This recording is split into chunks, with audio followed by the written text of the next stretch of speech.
우리 다 같이 자리에서 일어나서 찬송가 22장으로 하나님께 영광 돌립니다.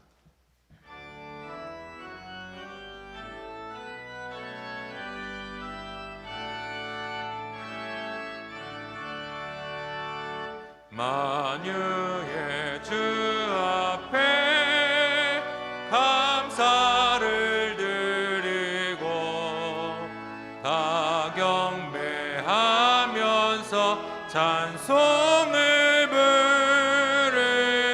부르세. 내 맘 열어 한 소리로 기뻐 주를 찬양하라. 영원한 그 나라 주 다스리시니 생명의 열쇠는 주님의 것이라. 내 맘 열어 한 소리로 기뻐 주를 찬양하라. 죄짐을 벗은 후 주 앞에 가리니 마음에 영원한 기쁨이 넘친다. 내 맘 열어 한 소리로 기뻐 주를 찬양하라. 참소망 가지고 그날을 기리며 주 다시 오실 때 기쁘게 맞으리. 내 맘 열어 한 소리로 기뻐 주를 찬양하라.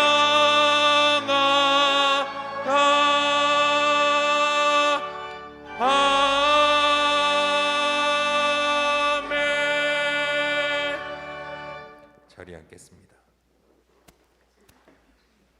주님, 이 시간 우리의 마음을 주님께 활짝 열기를 원합니다. 우리의 모든 것을 주님께 연락하여 드리기를 원합니다. 주님, 이 시간 오셔서 우리의 찬양을 들으시고 우리의 예배를 받아 주옵소서. 하나님, 이 시간 우리가 신령과 진정으로 드리는 이 예배 가운데 주님 홀로 영광 받아 주옵소서. 한 사람 한 사람의 마음을 주님께서 이 시간 주장하셔서 주님께서 그 받으시는 예배를 함께 드릴 수 있도록 주님께서 우리와 함께하여 주옵소서. 믿사오며 예수 그리스도 이름으로 기도했습니다.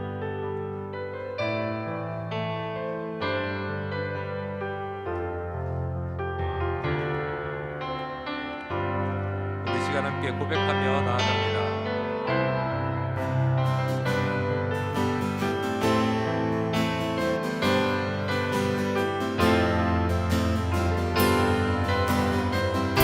입술로 하나님을 찬양합니다.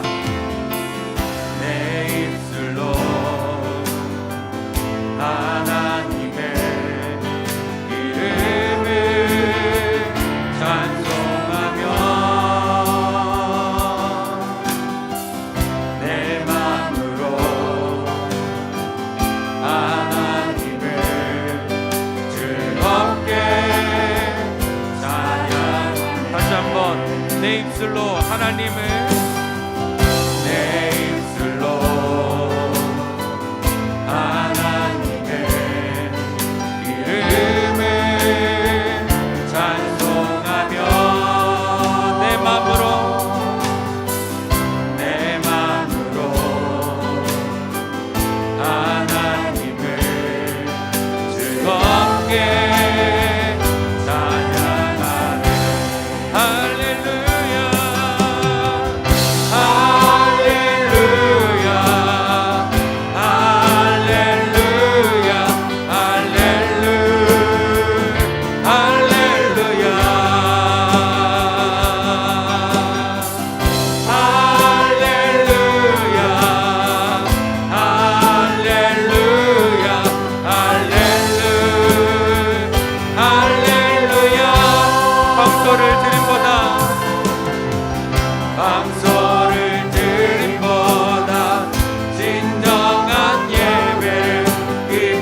우리 그 위대하신 주님이 바로 우리의 주님이십니다. 그 고백을 우리가 함께 하며 나아갑니다.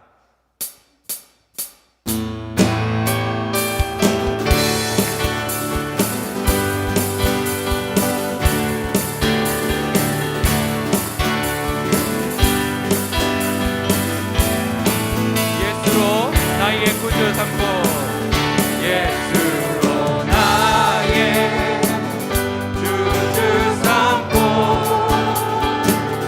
성령과 피로써 거듭나니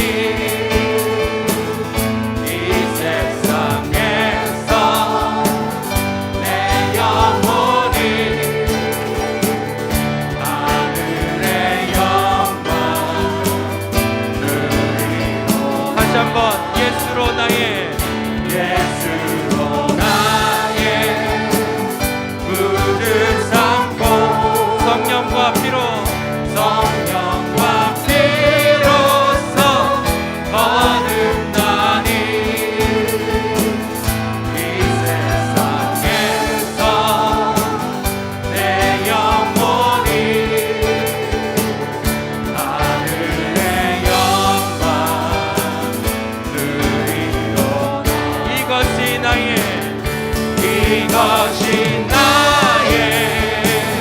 간증이요 이것이 나의 찬송일세 나 사는 동안 끊임없이 구주를 찬송하리. 우리 3절로 고백합니다. 주가 내 깊은 누림으로 마음의 풍랑이 잔잔하니 세상과 나를 감고도 무속한 주만 이것이 나의 간증이요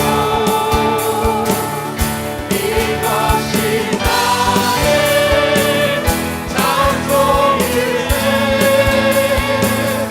나 사는 동안 끊임없이 주를 찬송하리로. 이것이 나의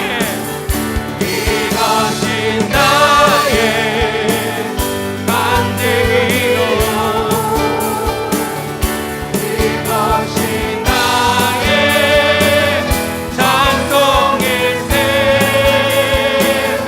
나 사는 동안 끊임없이 구주를 찬송하리로다. 이것이 나의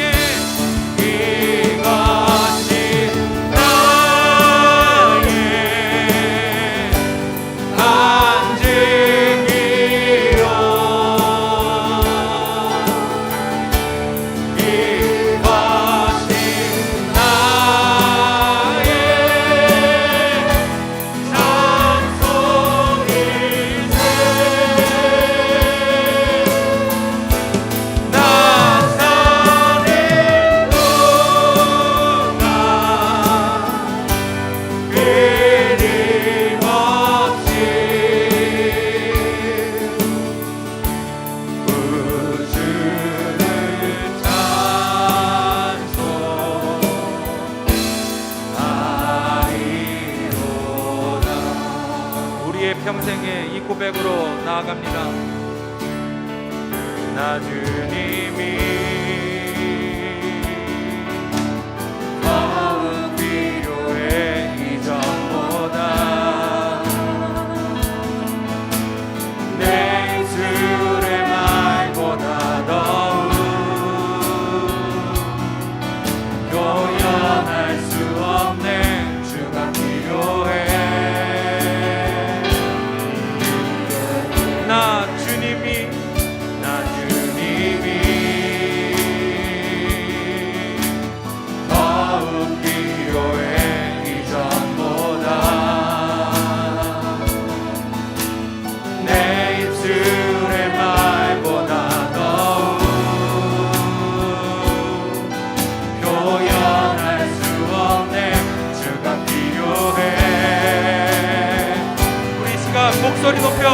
고백합니다. 나 주님이 더욱 필요해. 이전보다 내 입술의 말보다 내 입술의 말보다 더욱 표현할 수 없네. 주가 필요해. 나의 호흡보다 나의 호흡보다 나의 노래보다 나의 생명 주가 필요해. 주가 필요해. 세월이 흘러도 주 곁에 거하리. 결코 돌아가지 않으리. 그 삶으로 나 주님이 더욱 필요해. 이전보다 내 입술의 말보다 더욱 표현할 수 없는 주가 필요해. 나의 호흡보다 나의 호흡보다 나의 노래보다 나의 생명보다 주가 필요해. 세월이 흘러도 주 곁에 거하리. 결코 돌아가지 않으리. 내 삶으로 나 주님이 더욱 필요해. 이전보다 내 입술의 말보다 더욱 표현할 수 없네. 주가 필요해. 나 주님이 더욱 필요해. 더욱 필요해. 이전보다 내 입술의 말보다 더욱 표현할 수 없네. 주가 필요해.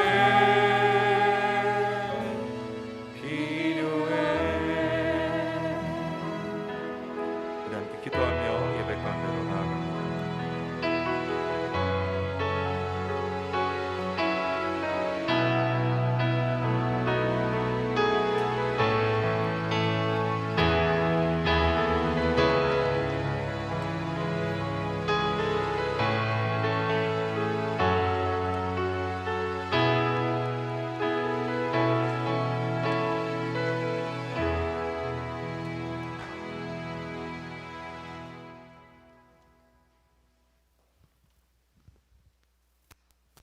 살아계신 아버지 하나님, 오늘도 하나님이 자녀들에게 축복을 약속하신 예배의 자리를 인도하시고 구별된 마음과 의식을 통해 하나님이 성회를 맞이하게 하신 그 은혜에 감사를 드립니다.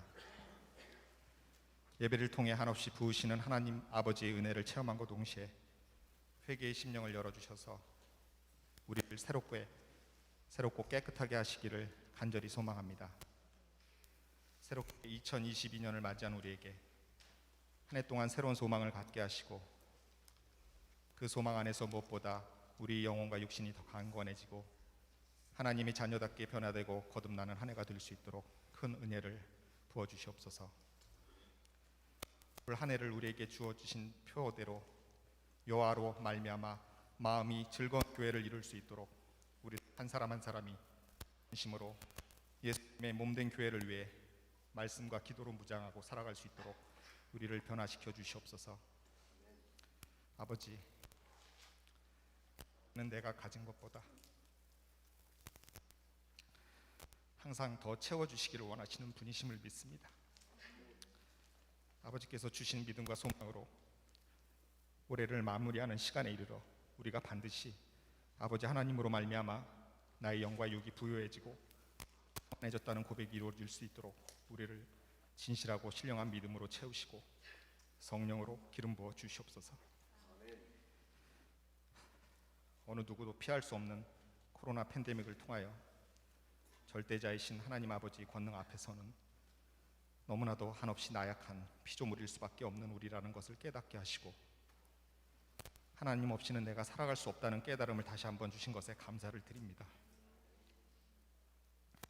팬데믹 가운데서도 나의 안위를 구했을 때 내가 이것을 통해 내가 여호와 하나님임을 알게 하겠다고 말씀하신 주님, 정말로 살아계신 하나님이심을 내가 믿고 고백을 드립니다. 하나님이 자녀된 우리가 팬데믹을 신앙의 전환점을 삼아 진정한 회개를 이루게 하시고 포스트 코로나 시대를 준비하는 지혜를 허락하시며 주님 다시 오실 그날을 대비하여 늘 깨어 기도하고 하나님의 말씀을 신천하며 살아가도록 해 주시옵소서. 우리가 육신의 안위와 만족을 쫓는 삶에 빠지지 않게 하시고 우리 영혼을 구원받는 것에 우선하는 성도의 삶을 살게 해 주시옵소서. 오직 하나님의 복음을 믿고 예수 그리스도를 통해야만 우리가 구원받을 수 있는 문으로 들어갈 수 있다는 것을 깨닫게 하시고, 복음을 믿고 우리 삶에서 증거하는 것이 믿는 자녀들에게 주신 사명임을 깨닫게 해 주시옵소서. 우리 교회에서 하나님께서 맡겨주신 자녀들을 양육하시는 목사님들과 전도사님들, 신원을 강건케 하시고 늘 부족함 없는 성령의 충만함으로 채우셔서 하나님 나라를 위하여 귀하게 쓰임받으시는 주의 종으로 세워 주시옵소서. 올 한 해도 우리 교회에서 협력하는 님들을 위한 기도의 등불이 꺼지지 않게 하시고, 코로나로 인하여 너무도 어려운 선교 상황에 처하신 선교사님들과 그 협력하시는 사역자들에게 우리 물질적으로 소망의 미랄 역할을 감당하게 해 주시옵소서. 하나님의 몸된 교회를 위하여 귀한 일꾼들을 새롭게 세워주셨으니 성령의 감동으로 모든 직분자들이 구별된 신앙으로 본을 삼게 하시고 기도로 섬기며 사랑으로 실천하는 신실한 하나님의 청지기가 되도록 허락해 주시옵소서. 지난 한 주 동안 귀한 주의 종 이온 선교성님을 통하여 우리에게 주신 하나님의 말씀을 듣게 해주시고 예배를 드리게 하시니 진심으로 감사를 드립니다. 이 시간도 하나님을 대신하여 우리에게 말씀을 선포하실 때 선교사님께서 하나님의 권능으로 붙들어 주시고 말씀을 듣는 우리에게 성령의 세례를 베푸시고 소중한 하나님 말씀이 우리 영혼을 감화시켜서 은혜가 배가 되는 귀한 시간이 될 수 있도록 돌봐 주시옵소서. 임마누엘 찬양대를 통해 드리는 찬양이 하나님을 기쁘시게 하고 예배자의 마음문을 열어 오늘 주신 귀한 말씀이 마음밭에 뿌러져 알곡으로 자라나는 밑거름이 될 수 있도록 허락하여 주시옵소서. 육신의 질병으로 인하여 예배의 자리에 함께 하지 못한 주님의 자녀들도 있습니다. 그리고 질병을 안고 이 예배의 자리에 참여한 아버지 사랑하는 자녀도 있습니다. 그들을 하나님께서 말씀과 성령으로 어루만져 위로하시고 특별한 치유의 은혜로 채워주시기만을 간절히 바라옵고 이 모든 우리의 소망을 모아 나보다 더 나를 사랑하신 우리 예수님의 이름으로 간절히 기도드립니다.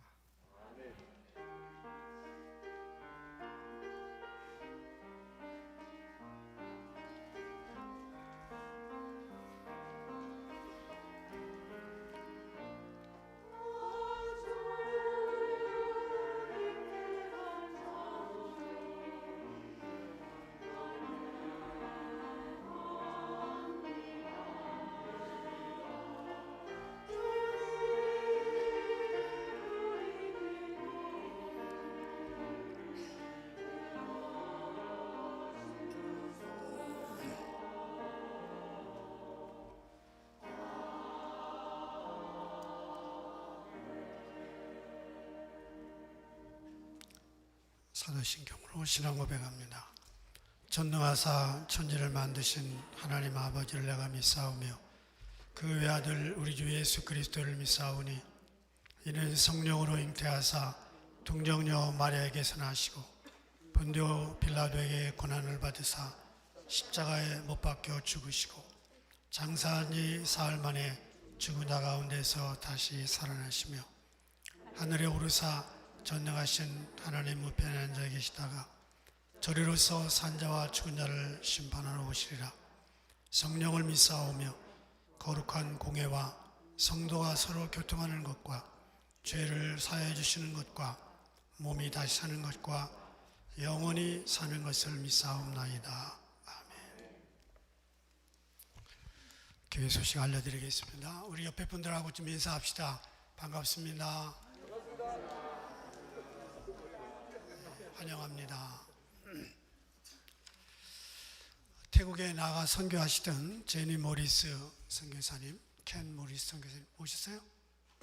어디 계시나요? 네, 반갑습니다. 감사합니다.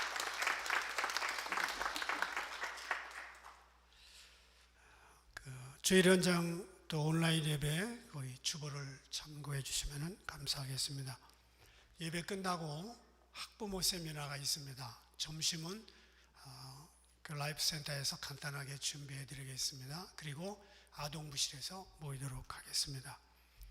임원 임명 헌신 예배가 1월 16일 날 있습니다. 그리고 권사님 취임은 4월 달 부활절 때 하도록 하겠습니다. 성경 일독 그날 시상을 하는데 3부 예배 시간에 시상하도록 하겠습니다. 성경 읽으신 분 또 쓰신 분 그날 시상하겠습니다. 남성교 연합 헌신 예배가 1월 26일 날 오후 7시에 있습니다. 수요 예배 때 예산구역회 1월 26일 수요 예배 헌신 예배 끝나고 모이도록 하겠습니다. 헌금 보고서에 세금 보고 및 헌금 내역 원하시는 분 사무실로 또 재정부실로 연락 주시면 감사하겠습니다. 대표기도 때 은퇴하신 장로님, 권사님 중에 가능한 분들을 대표기도에 넣도록 하겠습니다. 어제 기획부서장 회의 때 모든 분들이 그렇게 하기로 그렇게 의견을 모아주셨습니다. 우리가 100세 시대인데 70에 기도 끝나면 안 된다 그래서 우리가 그렇게 넣었습니다. 이해해 주시고 정 못하겠다 하시는 분들만 따로 말씀을 해주시면 그분들만 저희가 고려해 드리도록 하겠습니다. 2022년 재단 헌화 이름과 내용을 정확하게 게시판에 기재해 주시면 감사하겠습니다. 한 주일 동안 새벽기도 열심히 특별로 하셨는데 기왕에 오신 강사 주일날 한 번 더 모시도록 저희가 그렇게 했습니다. 그래서 기대해 주시면 좋겠습니다. 성경 말씀 보겠습니다. 마태복음 3장 16절 17절 우리 다 같이 한 목소리로 읽겠습니다. 예수께서 세례를 받으시고 곧 물에서 올라오실새 하늘이 열리고 하나님의 성령이 비둘기같이 내려 자기 위에 임하심을 하늘로부터 소리가 있어 말씀하시되 이는 내 사랑하는 아들이요 내 기뻐하는 자라 하시니라.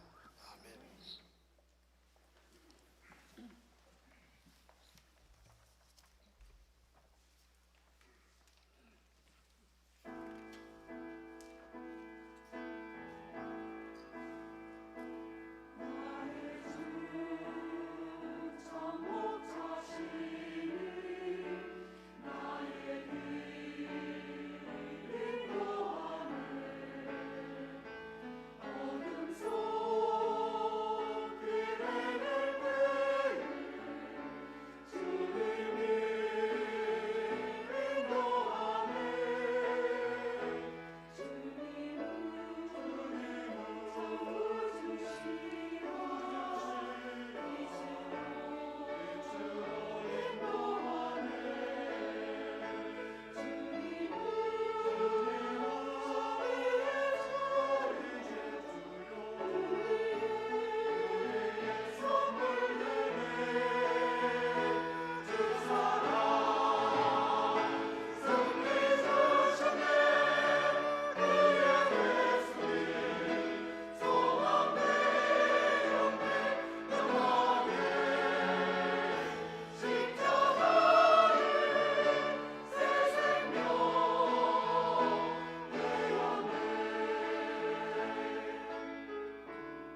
기도하시겠습니다.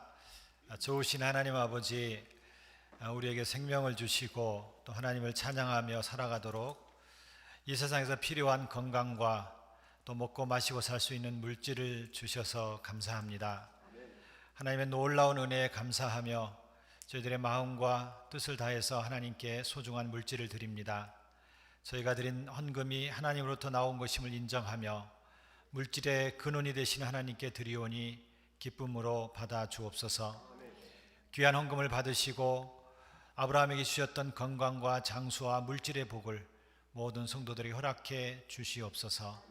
성도들이 하는 사업과 일하는 직장에 복을 주시며 번창하게 하시고 각 가정이 하나님을 섬기는 아름다운 신앙의 가정이 되게 도와주옵소서. 무엇보다도 건강이 약한 성도들을 위해 긍휼을 베풀어 주시고 치료의 손으로 안수하여 주시고 건강을 회복하여 하나님을 잘 섬길 수 있도록 도와주옵소서. 어거스타 감리교회가 하나님의 선교의 사명을 잘 감당하는 교회가 되도록 축복해 주옵소서. 예수님의 이름으로 기도하옵나이다. 아멘. 오늘 본문은 예수님께서 공생애, 즉 사역을 시작하시면서 하는 그런 장면입니다. 예수님께서 30년 동안 가족과 함께 사시다가 이제 3년 동안의 사역을 시작하시면서 세례 요한에게 세례를 받으셨습니다. 세례를 받으실 때 그 장면이 오늘 본문 말씀입니다. 예수님께서 사역을 시작하신다는 의미는 바로 고난의 길에 들어선다는 의미입니다. 이제부터 많은 일들을 감당하셔야 했습니다. 고통의 때, 고난의 때에 하나님께서 예수님을 향하여 이는 내 사랑하는 아들이요 내 기뻐하는 자라고 말씀하십니다. 제가 신학교에 다닐 때에 이 말씀이 좀 이해가 가지 않았습니다. 제 마음에 잘 들어오지 않았습니다. 예수님의 사역을 시작하실 때에 하나님이 하시는 말씀치고는 별 의미가 없는 것처럼 느껴졌습니다. 세례 받으시는 역사적인 시간에 사건에 하나님은 기껏해야 사랑과 기쁨에 대한 말씀을 하셨어야 했을까 하는 생각을 했습니다. 여러분, 선교사가 선교지로 나갈 때에 여러분 같으면 어떤 말을 해줄 수 있겠습니까?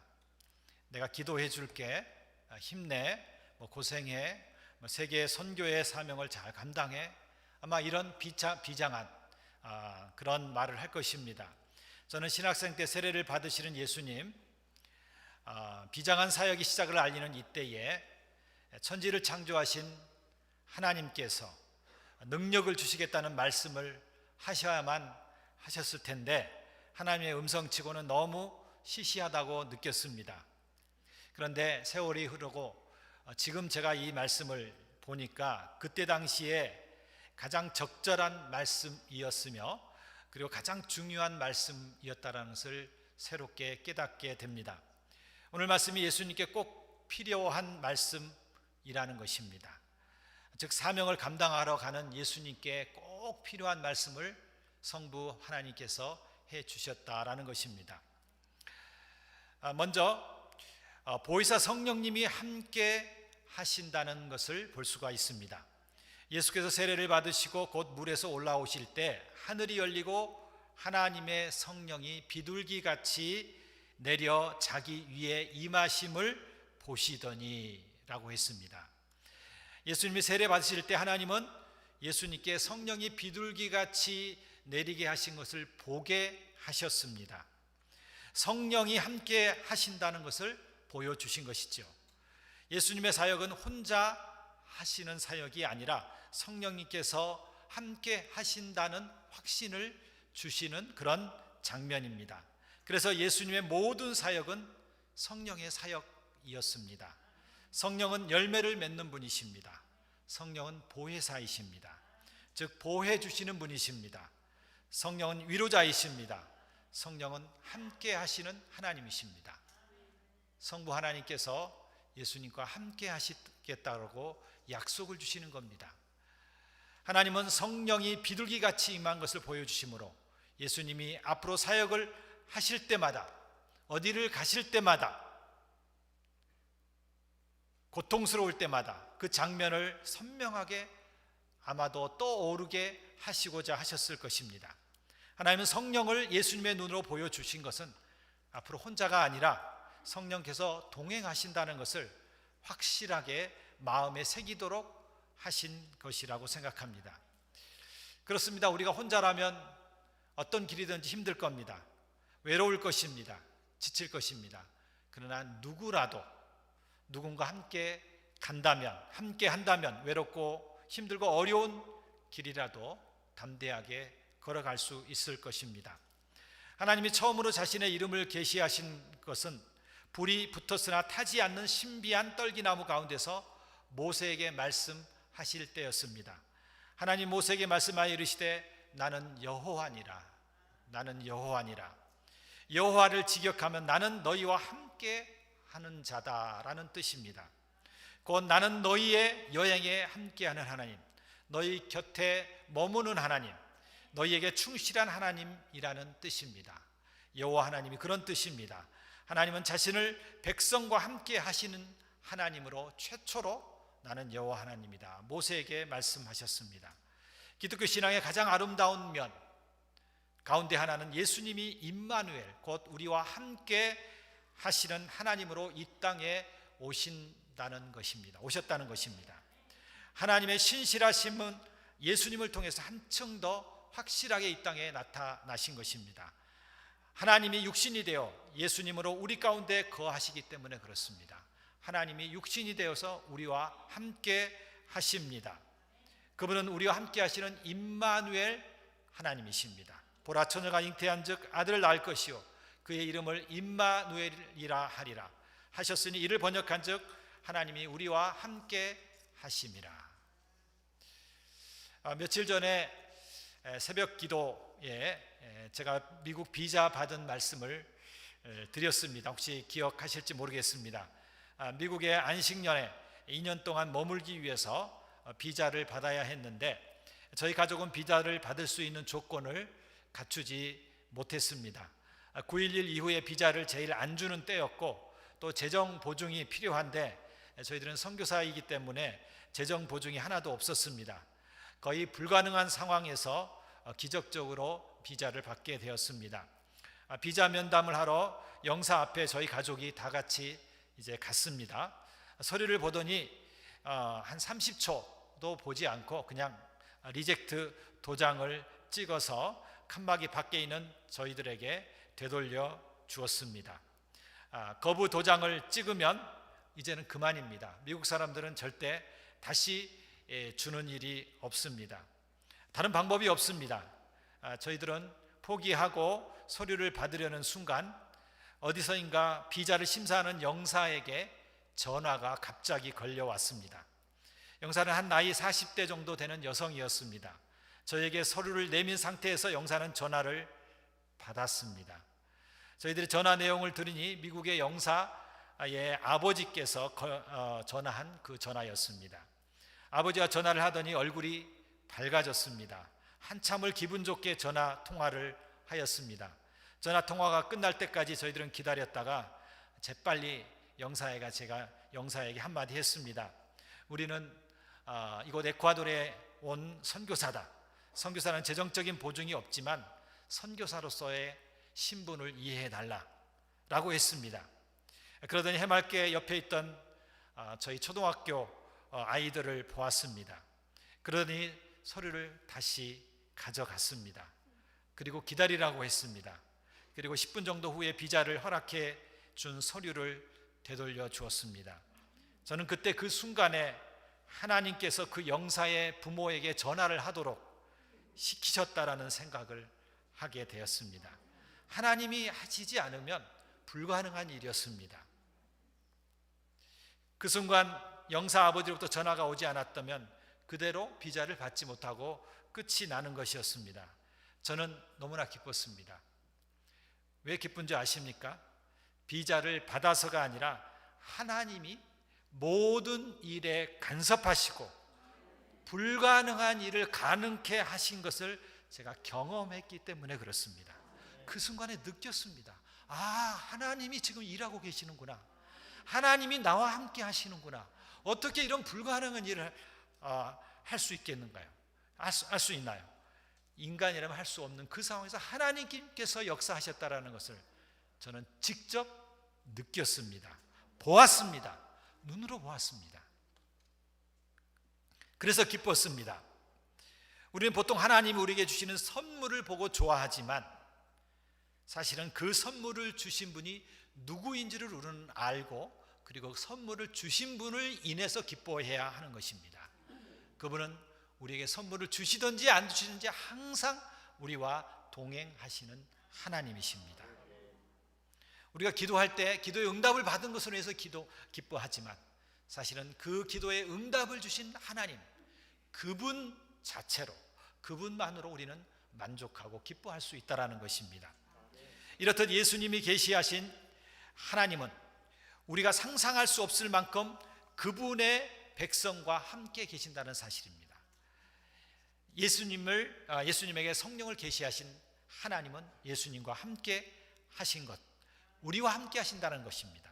복음의 가장 큰 기쁜 소식은 바로 하나님이 우리와 함께 싸우시고 우리와 함께 길을 걸으시며 우리의 고통을 겪으시며 그리고 우리의 죽음까지도 함께 하시기를 원하시는 하나님이십니다. 그래서 우리는 하나님이 우리의 인생에 동행하지 않으시는 부분은 하나도 없다라고 그렇게 고백을 해야 합니다. 그야말로 위대한 기쁜 소식입니다. 하나님의 삶의 모든 면에서 하나님이 우리와 함께 하신다는 사실이 바로 복음입니다. 우리가 믿는 복음입니다. 예수님이 계시하신 대로 하나님은 우리와 함께 하시되 놀라울 정도로 친밀한 방식으로 우리와 함께 거하십니다. 그래서 우리는 그분이 내 안에 한 몸처럼 사신다라고 고백합니다. 우리와 함께 하시는 하나님은 구약에서 우리 여정에 동행하셨고 신약에서 성육신하여 우리와 함께 하셨고 그리고 고난을 당하셨고 또 우리 숨결 속에 함께 하시는 하나님이십니다. 우리는 하나님의 영을 호흡합니다. 영, 스피릿이죠. 헬라어의 푸뉴마는 숨결을 뜻합니다. 내 생명이 호흡하는 것과 같이 성령께서 나와 함께 하시는 것입니다. 내 속에서 능력이신 성령님이 호흡하십니다. 나의 호흡과 함께 하시는 성령님이십니다. 우리가 가는 길도 예수님처럼 우리가 혼자 가는 길이 아닙니다. 하나님께서 성부 아버지께서 성령 하나님을 예수님께 보여주신 것처럼 그 성령이 우리와 함께 하십니다. 그리고 지금도 성령이 우리를 위해서 기도하십니다. 이와 같이 성령도 우리의 연약함을 도우시나니 우리는 마땅히 기도할 바를 알지 못하나 오직 성령이 말할 수 없는 탄식으로 우리를 위하여 친히 간구하시느니라 라고 말씀하셨습니다. 두 번째, 예수님이 세례를 받고 물에서 나오실 때 하나님의 음성이 들렸습니다. 그 음성은 바로 이는 내 사랑하는 아들이요 라는 음성이었습니다. 하나님께서 사역을 시작하시는 예수님에게 하신 최초의 말씀이십니다. 하나님은 고난을 앞에 둔 예수님께 하고 싶은 말이 아마도 많이 있으셨을 것입니다. 그 말씀 중에 가장 중요한 말씀을 하셨을 것입니다. 내 사랑하는 아들이다. 실제로 이 말씀이 예수님께는 정말 필요한 말씀이었습니다. 어쩌면 인생에서 가장 필요한 말씀이었습니다. 왜냐하면 예수님은 그 어떤 말보다 이 말씀으로 앞으로의 사역과 십자가의 고통을 이겨내야 했기 때문에 그렇습니다. 예수님의 십자가의 고통을 한번 상상해 보십시오. 예수님은 하나님이시지만 또한 100% 인간이셨습니다. 인간이 느끼는 감정, 고통, 아픔, 슬픔, 번민, 외로움을 다 느끼신 예수님이셨습니다. 그래서 예수님이 십자가에 달리실 때 나의 하나님 어찌하여 나를 버리시나이까 라고 하셨습니다. 십자가 위에서 죽어가시면서 육체적인 고통은 말할 것도 없이 하나님으로부터 버림받아 십자가에 죽는다는 그런 비참한 마음을 가지셨습니다. 그때 예수님의 마음에 떠오르는 하나님의 말씀 중에 너는 내 사랑하는 아들이다 라는 말씀만큼 위로와 힘이 되는 말씀은 없었을 것입니다. 하나님 왜 나를 버리시나이까 외칠 만큼 크나큰 고통 가운데서 하나님은 아니야, 나는 너를 사랑해 라고 말씀해 주시고 싶었을 것입니다. 그래서 사역을 시작하실 때, 세례 받으실 때 너는 내 사랑하는 아들이라고 하나님께서 말씀하신 것입니다. 예수님의 사역의 힘듦과 십자가의 죽음의 고통 가운데서 예수님이 기억하고 참고 인내하고 힘을 내게 하는 말은 오직 사랑한다는 말일 것입니다. 하나님은 정작 버리신 것이 아니라 사랑하신 것입니다. 사랑한다는 확신을 주신 것이죠. 이 세상에서 사실 따지고 보면 사랑한다는 말보다 아름답고 소중한 말은 없습니다. 사람이 죽을 때 마지막으로 가족들에게 한마디 한다면 사랑한다 하는 말일 것입니다. 2003년에 한국 대구 지하철 방화 사건이 일어났습니다. 한 사람의 방화로 전동차 안은 순식간에 화염으로 휩싸였습니다. 그 결과 192명이 사망했습니다. 그리고 148명이 부상하는 엄청난 화재가 일어났습니다. 대구역에는 그때 그 모습 그대로 사진을 찍어서 지금도 보여주고 있습니다. 저는 그때 당시에 선교지에 있었기 때문에 그 소식을 잘 몰랐는데 얼마 전에 대구에 가니까 그런 비참한 사건이 있었다는 것을 알게 되었습니다. 거기에는 불에 휩싸여 죽어가면서 마지막으로 문자를 보낸 글들이 있었습니다. 죽어가면서 문자를 보낸 글을 몇 개만 제가 읽어드리겠습니다. 미안하다, 가방이랑 신발 못 전하겠어. 돈가스도 해주려고 했는데 미안, 내 딸아 사랑한다. 마지막 딸을 향한 그런 문자였습니다. 또 다른 문자는 오빠 먼저 가. 잠시 급한 일이 생겨서 어디 좀 다녀와야 될 것 같아. 기다리지 말고 들어가. 알았지? 사랑해. 동생이 오빠에게 한 문자에도 마지막으로 사랑한다였습니다. 오늘 아침에 화내고 나와서 미안해. 진실이 아니었어. 자기야 사랑해. 불이 났는데 문이 안 열려. 숨을 못 쉬겠어. 살려줘. 여보 사랑해. 애들을 보고 싶어. 집에 있는 아내에게 보낸 남편의 마지막 문자도 사랑한다 였습니다. 인간이 가장 사랑하는 사람에게 하고 싶은 말이 세 마디가 있다고 합니다. 미안하다, 고맙다, 사랑한다. 하나님은 고난의 길로 출발하는 예수님께 세례 받으실 때 그 순간에 이는 내 사랑하는 아들이요 라고 말씀하셨습니다. 우리는 하나님을 한마디로 표현한다면 하나님은 사랑이시다 라는 것입니다. 하나님의 성품 중에 가장 분명하고 명확한 표현은 바로 하나님은 사랑이시다라는 것입니다. 그렇습니다. 하나님은 사랑의 하나님이십니다. 그런 면에서 하나님께서 세례를 받고 올라오는 예수님께 하신 말씀, 이는 내 사랑하는 아들이라는 말씀만큼 적절한 말씀은 없었습니다. 예수님은 이 말씀으로 이 사랑을 마음에 안고 성부 하나님의 사랑을 마음에 안고 사역의 현장에서 끝까지 힘을 내어 헤쳐나갔을 것입니다. 이보다 더 위로의 말씀이 없었을 것입니다. 사랑의 하나님은 예수님께만 사랑한다고 말씀하시지 않습니다. 성경 전체를 보면 사랑의 하나님은 그의 자녀, 그의 백성들, 저와 여러분을 사랑한다라고 그렇게 말씀하십니다. 요한일서 5장 8절에 하나님은 사랑이심이라. 하나님은 사랑이심이라. 하나님의 사랑이 우리에게 이렇게 나타낸 바 되었으니 하나님이 자기의 독생자를 세상에 보내심은 그로 말미암아 우리를 살리려 하심이라.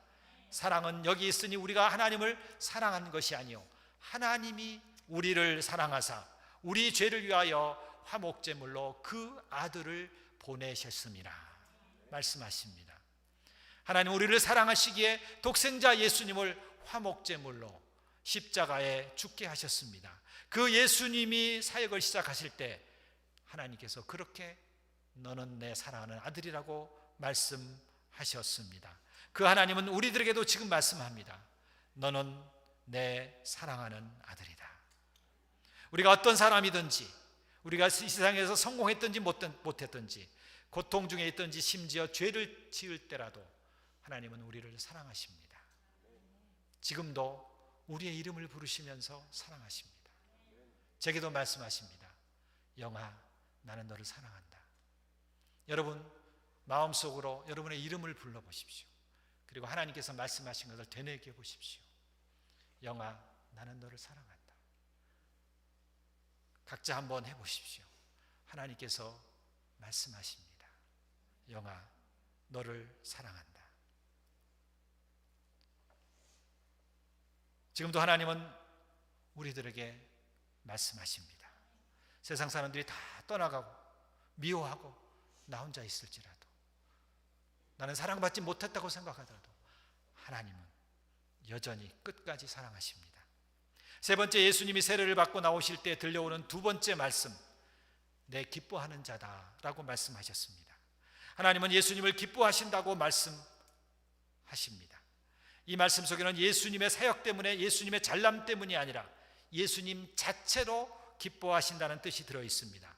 아까 그랬죠. 사랑하는 아들이라고 그랬죠. 부모가 자녀를 기뻐하는 것은 자녀가 무엇을 잘해서가 아니라 자녀이기 때문에 기뻐하는 것입니다. 그것처럼 하나님도 예수님이 하나님의 아들이기 때문에 아들의 존재로 기뻐하신다고 그렇게 표현하셨습니다. 자녀들은 부모를 기쁘게 하기 위해 노력하지만 사실은 부모의 입장에서는 자녀의 존재 자체로 이미 그 자녀를 기뻐하는 것입니다. 그 자녀가 무엇을 잘하든지 아니면 무엇을 못하든지 심지어는 죄를 짓든지 간에 그 아들이기에 하나님은 기뻐하십니다. 우리 잘 아는 탕자 비유에서 집을 나간 둘째 아들이 돌아올 때 둘째 아들은 이미 아들이기를 포기하고 이런 생각을 했습니다. 나는 이제 아버지의 아들됨을 포기하고 아버지의 종이 될 마음으로 돌아가겠다라고 했습니다. 아들은 그냥 그저 종으로라도만 받아주었으면 좋겠다라는 마음이었습니다. 그러나 아버지는 아버지를 배신하고 떠난 아들을 한없이 기다리고 있었습니다. 아들이 오자마자 아버지는 한 걸음에 달려나갔습니다. 그리고 목을 안고 입을 맞췄습니다. 그리고 아버지는 아들에게 제일 좋은 옷을 입혔습니다.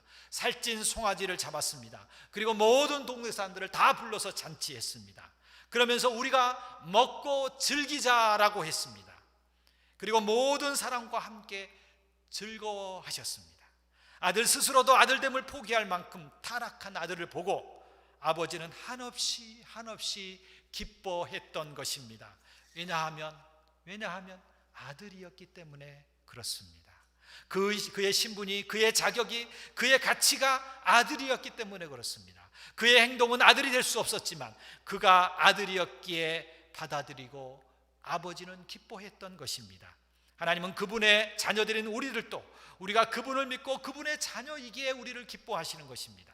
우리를 받아주시는 것입니다. 우리가 잘나서 하나님께 뭔가 잘해서 사역을 많이 하고 헌금을 많이 하고 해서가 아닙니다. 하나님이 이처럼 우리의 행동이나 세상에서의 신분을 보지 않으시고 그냥 하나님의 자녀인 것으로 기뻐하시는 것입니다. 코로나로 인해서 많은 사람들이 지쳐 있습니다. 많은 사람들이 고통스러워합니다. 사업이나 하는 일이 잘 안 되어 경제적으로 어렵기에, 다른 사람에게 내놓을 만한 성공하지 못했기에, 그리고 혹은 건강이 좋지 않기 때문에, 가정이 화평하지 못하기 때문에 정서적으로 힘들어하는 세대 속에서 지금 우리는 살아갑니다. 그때 사람들은 질문합니다. 나는 누구인가? 나는 이 시대에 무엇을 해야 되는가? 나의 존재 가치는 무엇인가? 고민을 합니다. 내가 이렇게 나이 들어 하는 일이 없는데도 살아야 하는가 하는 의문도 들 때가 있습니다. 자신이 생각하는 자신, 다른 사람이 바라보는 자신은 누구에겐가 비교하며 괴로워합니다. 그러나 사탄은 계속해서 우리에게 비관적인 얘기를 하고 있습니다. 사탄이 말하는 건강치 못한 우리의 자아상이 있습니다. 그것은 나는 실수로 이 세상에 태어났다. 나는 능력이 없는 존재다. 나는 짐스러운 존재다. 나는 멍청하다. 나는 무가치한 존재다. 나의 실수는 용납되지 않는다. 나는 누군가로부터 인정받아야 괜찮다는 느낌을 받는다. 나는 느낌과 기쁨과 즐거움을 누릴 권리가 없다. 나는 주장할 권리도 나의 생각과 감정을 말할 권리도 없다. 나는 뭔가를 느낄 권한이 없다. 나의 가치는 내 존재가 아닌 나의 지식과 경제력, 내가 하는 일에 달려있다. 그렇게 생각하는 것은 사탄이 주는 건강하지 못한 자아상입니다. 그러나 우리는 건강한 자아상을 찾아야 됩니다. 건강한 자아상은 성경에서 말하는 것입니다. 우리 자신에 대해서 확신을 갖는 것입니다. 하나님이 보시는 눈으로 우리를 바라보아야 한다는 것입니다. 하나님이 보시는 우리는 누구입니까? 나는 불완전하고 유한하지만 그럼에도 불구하고 존귀한 존재다 라는 것입니다. 나는 세상에서 하나님께 받은 힘을 주장할 가치가 있는 존재입니다. 나는 존재할 자격이 있습니다. 내가 이 땅에 존재하는 것이 좋은 것입니다. 내가 병들고 내가 하는 일이 없어도, 내가 나이 들어서도 존재하는 것 자체가 좋습니다. 나는 하나님의 형상입니다. 나에게는 하나님이 주신 남과 다른 독특한 정체성이 있습니다. 하나님이 계획하신 계획이 있습니다. 나는 존귀하며 관심받을 만한 가치가 있는 존재입니다. 나는 기뻐하고 즐거워할 자격이 있습니다. 기쁘고 즐겁게 사십시오. 나는 실수할 수 있고 완벽하지 않아도 괜찮습니다. 나는 실패할 수 있습니다. 그러나 괜찮습니다. 나는 하나님의 자녀입니다. 나는 하나님의 전입니다. 하나님의 성전입니다. 나는 그리스도의 몸의 지체입니다. 나는 하나님의 동역자입니다. 나는 성도입니다. 나는 하나님이 만드신 바입니다. 나는 하늘의 시민입니다. 나는 그리스도의 친구입니다. 나는 의롭게 되었습니다. 나는 주와 합하여 한 영이 되었습니다. 나는 하나님의 권속입니다. 나는 하나님의 사랑에서 절대로 분리될 수 없습니다. 나는 정죄로부터 영원히 자유케 되었습니다. 성경에서 말씀합니다. 제가 일일이 다 성경 구절을 들지 않았지만 제 노트에는 다 기록되어 있습니다.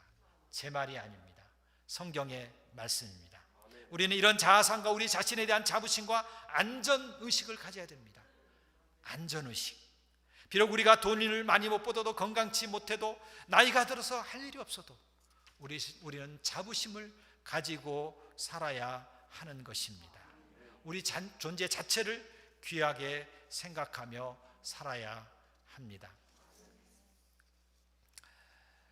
하나님께서 예수님에게 성령을 보여주시고 사랑하는 아들이요 기뻐하는 자라고 말씀하신 하나님, 지금도 코로나 시대 또 여러 가지 경쟁과 험난한 이 시대 우리에게도 동일하게 말씀하십니다. 너는 내 사랑하는 아들이요 내가 기뻐하는 존재다. 기도하시겠습니다. 하나님 아버지, 예수님께서 세례를 받으실 때 하나님께서 보여주시고 말씀하신 세 가지를 기억하기를 원합니다.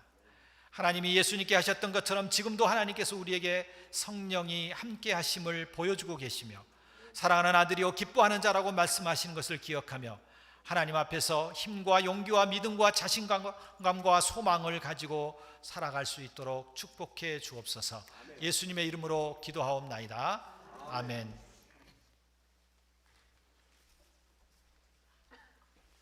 다 일어나셔서 191장 1절만 하고 선교사님 축도해 주시겠습니다.